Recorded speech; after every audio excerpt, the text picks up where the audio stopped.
अलबेले किस्सों की दास्तां के सिलसिले शुरू हुए, बनके कहानियां कहानियां।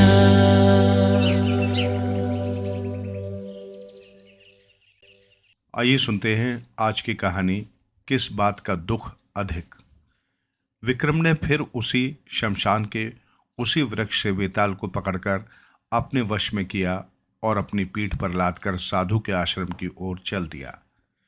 वेताल ने इस बार फिर विक्रम को न बोलने की शर्त पर यह कथा सुनानी आरंभ की। अवध नगर बहुत ही खुशहाल और शांत था। अवध नरेश श्री वल्लभ भी बेहद प्रसन्न था। नगर की खुशहाली का राज था वहां का महामंत्री सत्यप्रकाश। वो राज कार्यों में राजा का हाथ बटाता और हर कार्य में उसकी सहायता करता। राजा भी उसकी सूझबूझ और ज्ञान से परिचित था। राजा तो बस नाम का था, सारे राजकार्यों का बोझ सत्यप्रकाश पर ही था। एक दिन राजा श्री वल्लभ दरबार में बैठा अपने सहयोगियों के साथ राजकार्यों पर चर्चा कर रहा था। सत्यप्रकाश भी वहां उपस्थित था। वार्तालाप के दौरान अचानक श्री वल्लभ ने सत्यप्रकाश से कहा, महामंत्री, हम तो तुम्हारे बिना अधूरे हैं। तुम न होते तो न जाने इस राज्य का क्या होता। हम सोचते हैं कि तुम्हें कुछ विशेष पुरस्कार देकर सम्मानित किया जाए। महाराज, ये तो मेरा कर्तव्य है। ये सेवा मैं किसी इनाम के लोभ में पड़कर नहीं कर रहा, पर हम तो तुम्हारे लिए कुछ करना चाहते हैं। ठीक है महाराज, जैसी आपकी इच्छा। श्री वल्लभ ने अपने सहयोगियों और मंत्रिमंडल से सलाह की। राजा की इच्छा थी कि सत्यप्रकाश को ही नगर का राजा घोषित कर दिया जाए। सभी राजा की बात से सहमत थे। राजा ने इस बारे में सत्यप्रकाश से बात की और कहा, सत्यप्रकाश, मैं चाहता हूं कि तुम अब इस राज्य की जिम्मेदारी संभालो। महाराज, ये आप क्या कह रहे हैं? मैं तो एक सेवक हूं, मुझे सेवा करने दें। नहीं सत्यप्रकाश, तुम मुझे कुछ समय के लिए कार्यभार से मुक्त कर दें। मैं अब विश्राम करना चाहता हूं। अंततः सत्यप्रकाश को मानना ही पड़ा और राजा ने राज्य का सारा कार्यभार सत्यप्रकाश को सौंप दिया। सत्यप्रकाश भी राजा बनने के बाद पहले से अधिक परिश्रम करने लगा। यहाँ तक कि वो अपने परिवार को भी पूरा समय नहीं दे पाता था।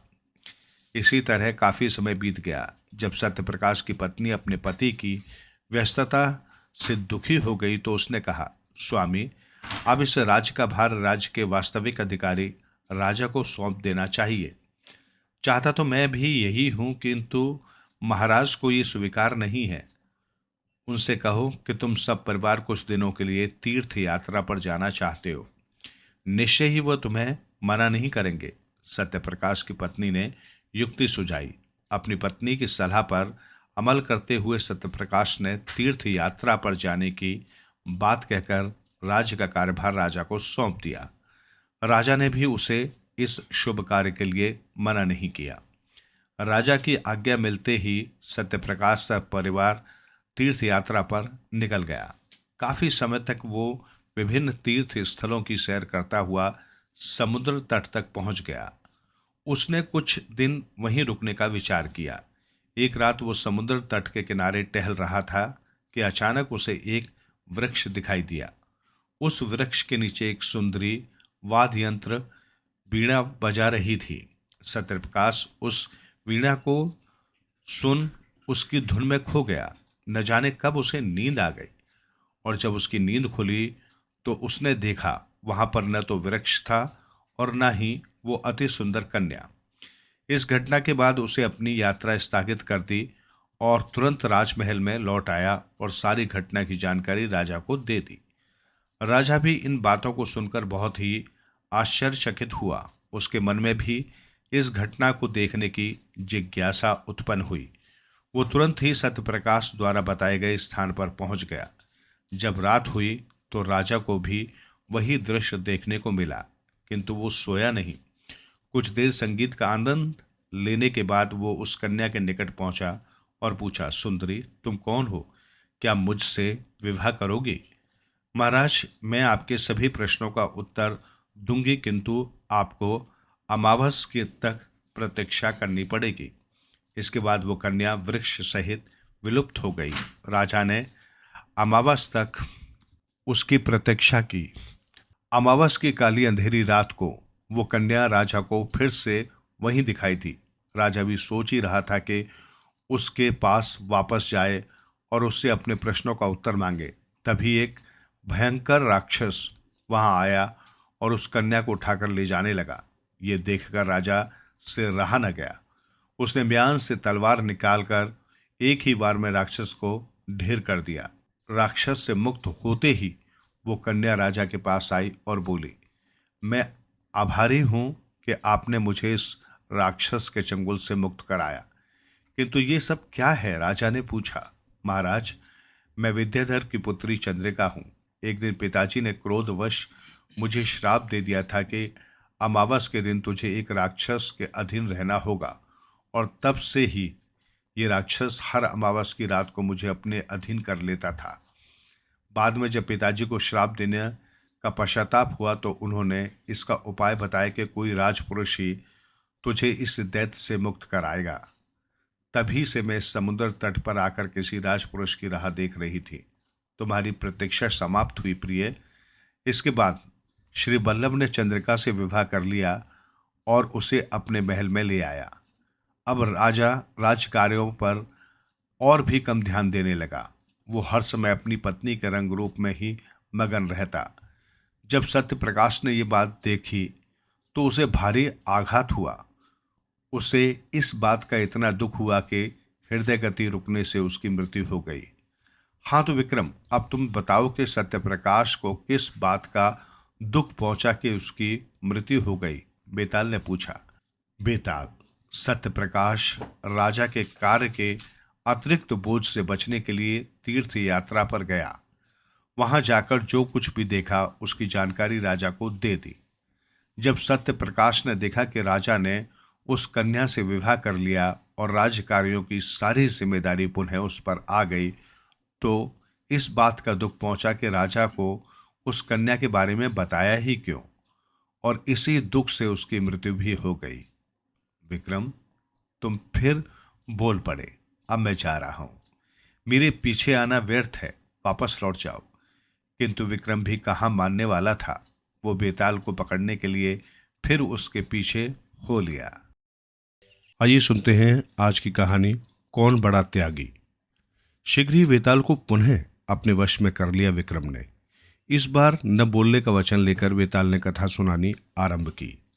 मदनपुर नगर में देवीदत्त नाम का एक व्यापारी रहता था। उसकी एकमात्र पुत्री का नाम था मदन सेना। वो नवयौवना सुंदरी थी। एक बार नगर में मेला लगा। मदन सेना भी अपनी सखियों के साथ मेला देखने गई हुई थी। उसी मेले में सेठ धर्मदत्त का पुत्र सोमदत्त भी अपने मित्रों के साथ आया था। घूमते फिरते अचानक सोमदत्त की दृष्टि मदन सेना पर पड़ गई। सोमदत्त मदन सेना की सुंदरता को देखते हुए रह गया। वह उसके रूप पर ऐसा मोहित हुआ कि उसने तय कर लिया कि उसी कन्या से विवाह करेगा। सोमदत्त की समझ में न आया कि वो किस तरह उस युवती से बात करे। उसने अपने मित्र से सलाह मांगी कि किस तरह उस युवती का परिचय प्राप्त किया जाए। मित्र ने कहा, आतुर होने की आवश्यकता नहीं है। यदि तुम उस युवती से प्रेम करने लगे हो तो तुरंत उससे जाकर कह दो। जब उसका उत्तर मिल जाएगा फिर आगे की बात सोचेंगे। मित्र की बात मानकर सोमदत्त मदन सेना के पास गया और बोला, सुंदरी, मैं सोमदत्त हूँ, इस नगर के व्यापारी सेठ धर्मदत्त का पुत्र। मैं तुम्हें पहली ही दृष्टि में प्रेम करने लगा हूँ और तुमसे विवाह करने का इच्छुक हूँ। कृपया इस प्रस्ताव को अस्वीकृत न करना, अन्यथा मेरा जीवन व्यर्थ हो जाएगा। सोमदत्त की बात सुनकर मदन सेना विचलित हो उठी और कुछ विचारने के बाद बोली, आपसे विवाह करके मुझे अत्यंत प्रसन्नता होगी, किंतु अब बहुत देर हो चुकी है। मेरा विवाह तय हो चुका है और आज से 5 दिन बाद मैं परिणय सूत्र में बन जाऊंगी। अतः अब ये संभव नहीं। मुझे भूल जाओ। मैं तुम्हें नहीं भूल सकता। यदि तुम मुझसे विवाह नहीं कर सकती तो मैं तुम्हारा हरण करके ले जाऊंगा। ऐसा करने से मुझे कोई नहीं रोक सकता। सोमदत्त ने प्रेम के वशीभूत होकर कहा, नहीं सोमदत्त, ऐसे में तो मैं बदनाम हो जाऊंगी और मेरे माता पिता पर भी इस बदनामी के छींटे पड़ेंगे।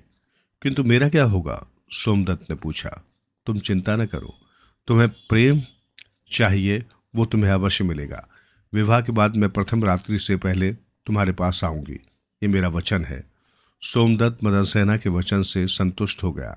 घर वापस आकर सोमदत्त ने अपने मित्र से मदन सेना द्वारा दिए गए वचन की चर्चा की। मित्र को मदन सेना के वचन पर विश्वास नहीं हुआ। उसने सोमदत्त को मदन सेना को भूल जाने की सलाह दी और समझाया कि यदि गलती से भी वो आ जाए तो एक विवाहित स्त्री से संबंध बनाने का पाप अपने सिर पर मत लेना। अगर ये बात राजा तक पहुंच गई तो दंड भी मिल सकता है। मित्र की सलाह पर सोमदत्त मदन सेना को एक सपने की तरह भूल गया। इसी तरह 5 दिन बीत गए। मदन सेना का विवाह हो गया और उसकी डोली उसके पति के घर आ गई। प्रथम रात्रि में जब उसका पति कक्ष में आया और उसने मदन सेना का घूंघट उठाया तो वो बोली, स्वामी, मैं आपसे एक बात कहना चाहती हूँ। कहो मदन सेना, क्या बात है? मदन सेना ने अपनी पति को सारी बात बता दी। उसका पति उस जैसी सुंदर पत्नी को खोना नहीं चाहता था, अतः उसकी बात सुनकर उसने अपनी पत्नी को आज्ञा दे दी कि पहले वो अपना वचन निभा ले। मदन सेना पति की आज्ञा पाकर सोमदत्त से मिलने उसके घर की ओर चल दी। नववधू की वेशभूषा में सजी सवरी मदन सेना गहन अंधकार में सुनसान राह पर चली जा रही थी कि एक चोर की दृष्टि उस पर पड़ गई। उसके आभूषणों को लूटने के लिए चोर ने उसको रोक लिया। मदन सेना ने उस चोर को बताया कि वो एक वचन को पूरा करने जा रही है और वापसी में वो सारे आभूषण उसे दे देगी। चोर को जब वस्तु स्थिति का पता चला तो उसने मदन सेना को जाने दिया और उसकी वापसी की प्रतीक्षा करने लगा। मदन सेना सोमदत्त के घर पहुंची और उसके कक्ष में जाकर उसे जगाया। सोमदत्त की जब नींद खुली तो नववधू के वेश में सामने मदन सेना को देखकर चौंक पड़ा। सोमदत्त, अपने वचन अनुसार मैं तुम्हारे पास आ गई हूँ, उठो, तुम्हारी प्रतीक्षा समाप्त हुई। सोमदत्त को अपने मित्र की सलाह का स्मरण था। वो एक विवाहिता को छूकर पाप का भागी नहीं बनना चाहता था। उसे ये भी भय था कि अगर वो पकड़ा गया तो उसे इस अपराध का भारी दंड मिल सकता है। उसने मदन सेना को समझाया कि अब वो एक विवाहिता स्त्री है, अब उसे केवल अपने पति से ही प्रेम करना चाहिए। उसके लिए किसी पर पुरुष के बारे में सोचना भी पाप है। उसने मदन सेना को वापस अपने पति के पास जाने को कहा। मदन सेना अपने पति के पास वापस लौट आई थी। राह में चोर उसकी प्रतीक्षा करता हुआ मिला। उसके शीघ्र ही वापस आ जाने के कारण चोर को आश्चर्य हुआ। उसने मदन सेना से इसका कारण जानना चाहा तो मदन सेना ने बताया कि सोमदत्त ने उसे वापस भेज दिया। विवाह हो जाने के कारण उसने मेरी पवित्रता का ध्यान रखा और मुझे वापस लौटा दिया। चोर ने जब ये बात सुनी तो उसने भी मदन सेना को लूटने का विचार त्याग दिया और मदन सेना को उसी तरह सजी सवरी दुल्हन के रूप में ही पति के पास लौट जाने दिया। विक्रम, कथा तो तुमने सुन ली, अब ये बताओ कि सबसे बड़ा त्याग किसका था, सोमदत्त का, मदन सेना के पति का, या फिर उस चोर का? विक्रम कुछ क्षण शांत रहा। बताओ विक्रम, बताओ, अन्यथा तुम्हारी खैर नहीं। मैं जानता हूं तुम इसका उत्तर जानते हो। वेताल, निश्चय ही उस चोर का त्याग सबसे बड़ा था। मदन सेना के पति ने केवल पत्नी को खोने के भय से त्याग दिया तो सोमदत्त के मन में दंड का भय था, किंतु चोर का तो व्यवसाय ही चोरी करना है।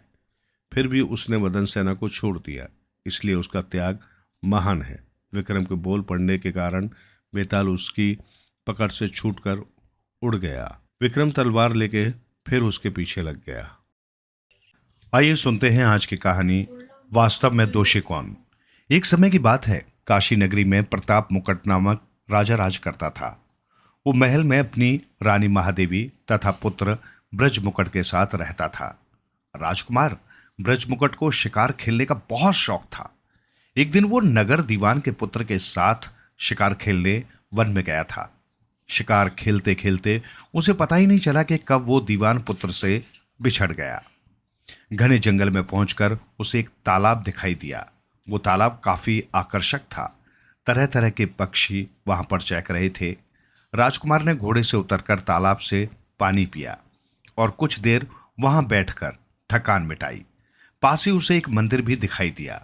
उसने उस मंदिर में जाकर पूजा अर्चना की। जब कुछ समय बीत गया तो राजकुमार ने सोचा अब वापस चलना चाहिए। वो अपने घोड़े की तरफ चल दिया। तभी उसे कुछ स्त्रियों की आवाजें सुनाई दी। वो एक वृक्ष की ओट में छिपकर देखने लगा। उस तालाब में किसी नगर की राजकुमारी अपनी कुछ दासियों के साथ जल क्रीड़ा करने आई थी। राजकुमार ब्रजमुकुट की दृष्टि जब राजकुमारी पर पड़ी तो वो उसे पहली ही दृष्टि में भाग गई। वो काफी देर तक राजकुमारी को देखता रहा।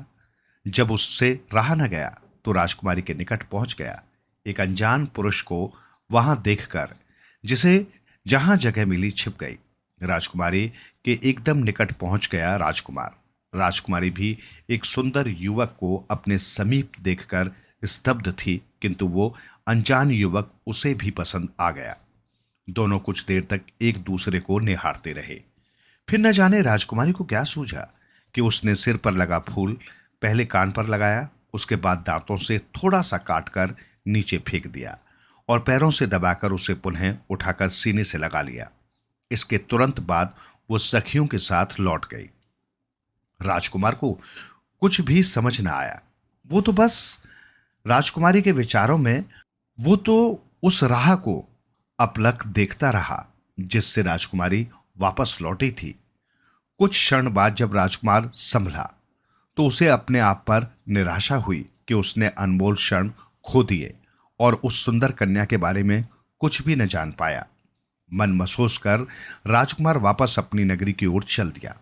महल पहुंचकर भी राजकुमार खोया खोया सा रहने लगा। उसकी इस दशा को देखकर उसका मित्र दीवान पुत्र समझ गया कि राजकुमार को किसी से प्रेम हो गया है। उसने जब राजकुमार से इस विषय में पूछा तो राजकुमार ने अपने मित्र को सब कुछ विस्तार से बता दिया। मित्र ब्रजमुकुट, वास्तव में उसने तुम्हारे सामने अपने प्रेम को प्रकट किया है और सब कुछ इशारे से समझा दिया है, मित्र ने कहा। वो कैसे? ब्रजमुकुट ने आश्चर्य से पूछा। देखो मित्र, उसने फूल अपने बालों से निकालकर कान में लगाया, अर्थात वो कर्नाटक की है। फूल को दांत से काटने का अर्थ यह है कि वो वक्रदंत की पुत्री है, और फूल को पैरों के नीचे दबाकर उसने अपना नाम पद्मावती बताया है।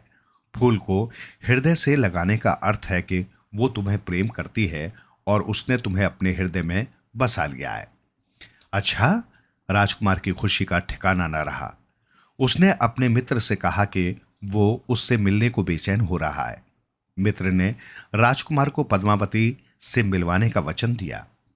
अगले दिन वे दोनों राजकुमारी की तलाश में कर्नाटक की ओर चल दिए। कुछ दिनों के बाद वे दोनों वहां पहुंच गए। उन्हें ये तो पता ही था कि पद्मावती इस राज्य की राजकुमारी है और राजमहल में ही मिलेगी, पर समस्या ये थी कि राजमहल में पहुंचा कैसे जाए। अगले दिन प्रातः जब वे दोनों राजमहल के बाहर से गुजरे तो पास ही एक छोटी सी कुटिया दिखाई दी। उन दोनों ने जब कुटिया का द्वार खटखटाया तो एक वृद्धा ने द्वार खोला। द्वार पर दो नव युवकों को देखकर उस वृद्धा ने पूछा, कहो बेटे, क्या काम है? माताजी, हम व्यापारी हैं और इस राज्य में व्यापार करने आए हैं। 1-2 दिन में हमारा सामान भी आ जाएगा। हम ये जानना चाहते हैं कि यहाँ पर कहीं रात गुजारने की व्यवस्था हो सकती है। दीवान पुत्र ने कहा, बेटा, तुम दोनों मुझे भले आदमी लगते हो, तुम जब तक चाहो यहां ठहर सकते हो, वृद्धा ने उत्तर दिया। दोनों ने वृद्धा का आभार प्रकट किया और कुटिया में प्रवेश कर गए। वृद्धा ने उनका यथोचित अतिथि सत्कार किया, उनके लिए भोजन की व्यवस्था की। भोजन आदि कर चुकने के बाद राजकुमार ब्रजमुकुट ने पूछा, माँ, इस कुटिया में कोई और दिखाई नहीं पड़ रहा। तुम्हारे परिवार के अन्य सदस्य कहाँ हैं? क्या तुम इस कुटिया में अकेली रहती हो? हाँ पुत्र, मैं इस कुटिया में अकेली ही रहती हूँ। ये कुटिया मुझे इस राज्य के राजा ने दी है और वही मेरे गुजर बसर की भी व्यवस्था करते हैं, वृद्धा ने उत्तर दिया। अच्छा, पर क्यों? राजकुमार ने अचरज से पूछा। बेटा, मैंने इस नगर की राजकुमारी पद्मावती को बचपन से पाला है। वो मेरे ही हाथों पली बड़ी है, किंतु अब इस वृद्धावस्था में मेरा क्या काम। अतः मैं यहाँ रहती हूँ और कभी कभी महल में जाकर राजकुमारी से मिल आती हूँ। मैं महल में कभी भी आ जा सकती हूँ, मुझे कोई मनाही नहीं। ये सुनकर राजकुमार अत्यधिक प्रसन्न हुआ। उसे लगा उसकी मंजिल मिल गई है। उसने संकोच करते हुए वृद्धा से पूछा, माँ, अब आप जब महल में जाएंगी तो क्या राजकुमारी को हमारा एक संदेश दे देंगी? क्यों नहीं बेटा, मैं कल प्रातः ही तुम्हारा संदेश लेकर महल में चली जाऊंगी। वृद्धा ने उत्तर दिया। ठीक है मां, तुम उससे केवल इतना कहना कि ज्येष्ठ सुदी पंचमी को तालाब के किनारे मिला राजकुमार तुमसे मिलने तुम्हारी नगरी में आ गया है। अगले दिन प्रातः वृद्ध राजकुमार का संदेश लेकर राजमहल में चली गई। वृद्धा जान चुकी थी कि उसकी कुटिया में आने वाला नवयुवक व्यापारी नहीं बल्कि कोई राजपुत्र है। उसे भी वो राजपुत्र राजकुमारी के लिए पसंद आ गया था। उसे चिंता थी तो सिर्फ इस बात की कि महाराज इस रिश्ते को मानेंगे अथवा नहीं। महल में पहुंचकर वृद्धा ने राजकुमारी से भेंट की। दोनों में कुछ देर तक तो औपचारिक बातें होती रहीं।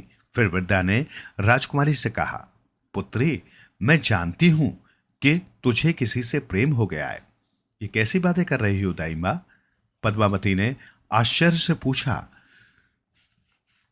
अब मुझसे न छिपा।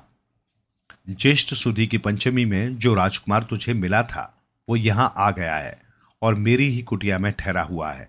वृद्धा ने राजकुमारी को राजकुमार का संदेश सुना दिया। कोई उत्तर देने के बजाय राजकुमारी पद्मावती ने चंदन पुते हाथों से थप्पड़ वृद्धा के दोनों गालों पर जड़ दिए।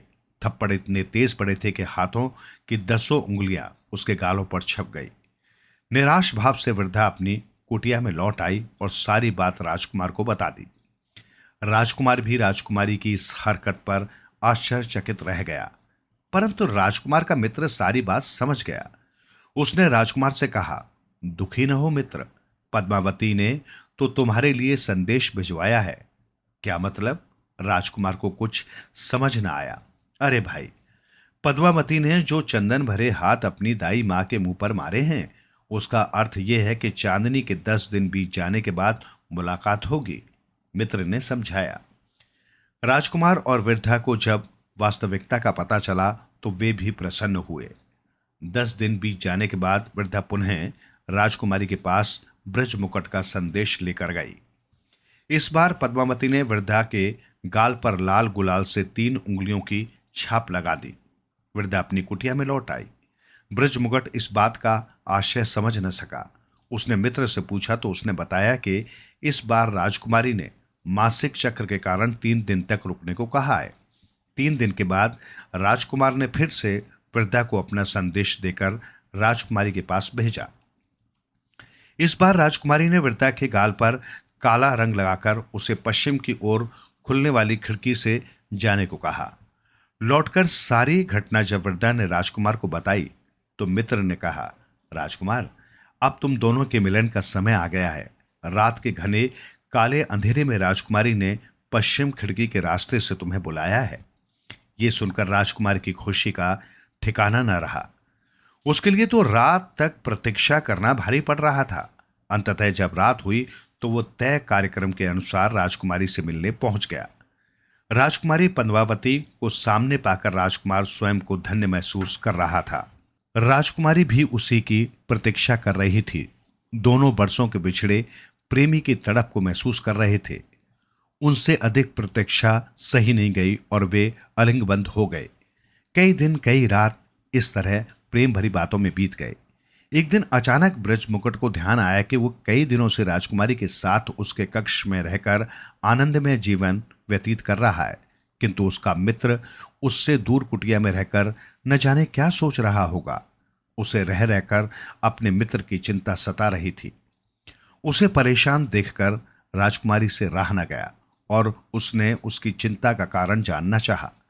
पहले तो राजकुमार उसे टालता रहा, किंतु जब राजकुमारी ने जोर दिया तो उसने कहा, मेरा एक सच्चा मित्र है, उसी ने तुम तक पहुंचने में मेरी सहायता की है, अन्यथा मैं तो तुम्हारे उलझे हुए संदेशों को समझ ही नहीं पाता। मैं सोचता हूं कि अब मुझे उससे मिल ही आना चाहिए। क्यों नहीं राजकुमार, आखिर वो तुम्हारा मित्र है। तुम उससे मिलने अवश्य जाओ और मेरी तरफ से कुछ मिष्टान लेते जाओ। उन्हें केवल अपने मित्र को ही खिलाना और कहना कि मैंने खास तुम्हारे लिए भेजा है। इन्हें खाकर वो तुम्हारे विछोह के गम को भूल जाएगा, राजकुमारी ने कहा। राजकुमार मिष्टान लेकर वृद्धा की कुटिया में वापस आ गया।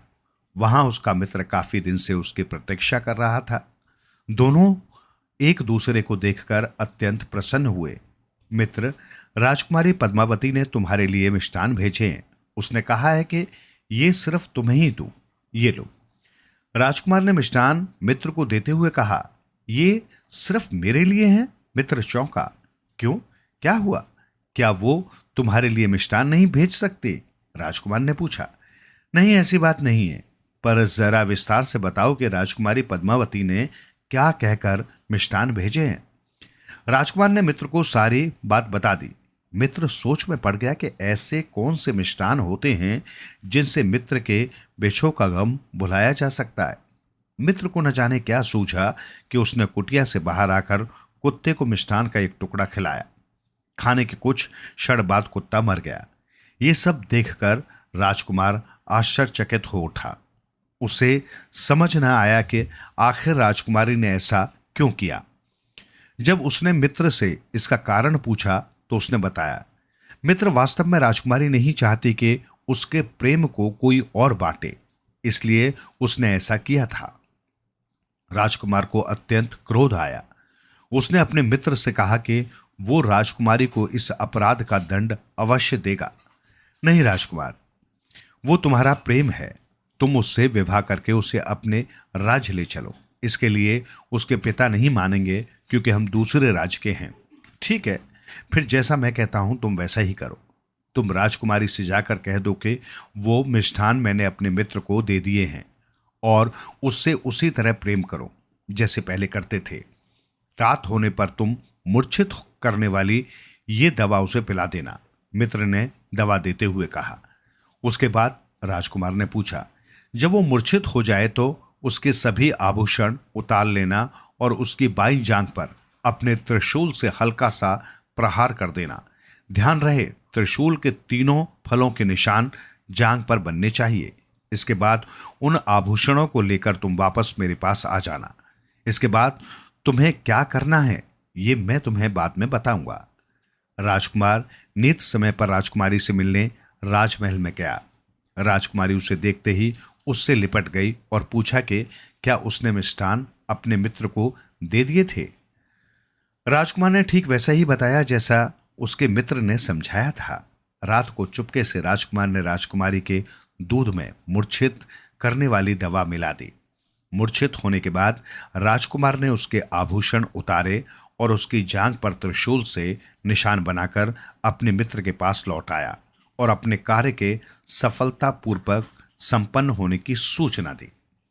प्रातः जब राजकुमारी परिस्थितियों से अवगत हुई तो बहुत परेशान हो गई। उसने अपनी मुख्य दासी से इस बारे में विचार विमर्श किया और अंदाजा लगाया कि रात को चोर आया होगा।